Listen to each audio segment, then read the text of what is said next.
Assalamualaikum dan selamat malam semua dan selamat berpuasa. Nama saya Mirza Rais bin Muhassan, Kos 11 semester 4. Kali ini kami akan menceritakan tentang tumbuhan monocotyledon dan dicotyledon, iaitu tumbuhan yang mempunyai 5 sistem yang berikut. Contohnya,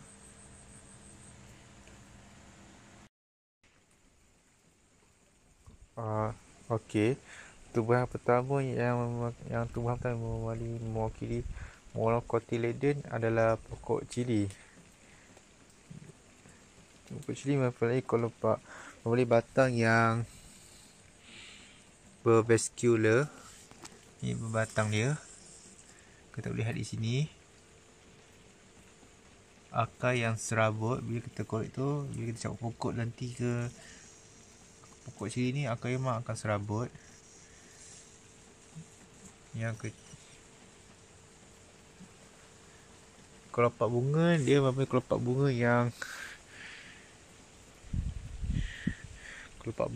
yang pokok cili ni.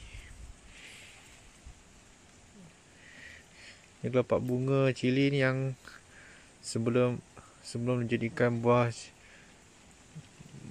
sebelum menjadikan anak pokok cili. Itu adalah tumbuhan pertama. Dan satu lagi urat daun yang selari. Boleh lihat di sini urat daun yang selari.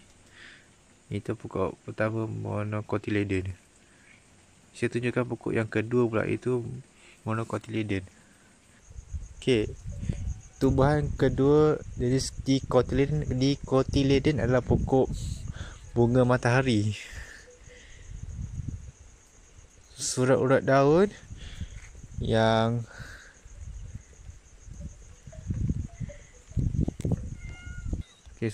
susunan urat daun yang pokok bunga tadi adalah macam begini, tapi dia mempunyai banyak cabang. Boleh tunjuk di sini.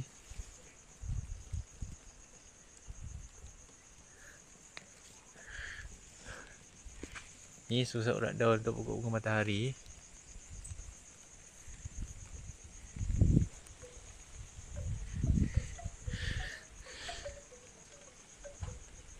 Okey, kelopak bunga yang banyak. Bagi contoh ni memang banyak pokok bunga matahari ni.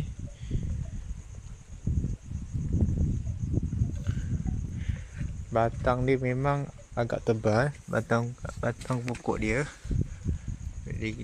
boleh dikatakan agak tebal. Akar dia memang agak tunjang. Ni bila kita tarik akar dia orang tunjang, memang susah orang nak cabut.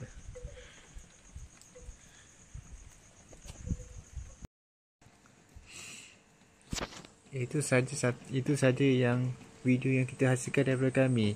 Sekian, terima kasih dan selamat puasa dan selamat hari raya.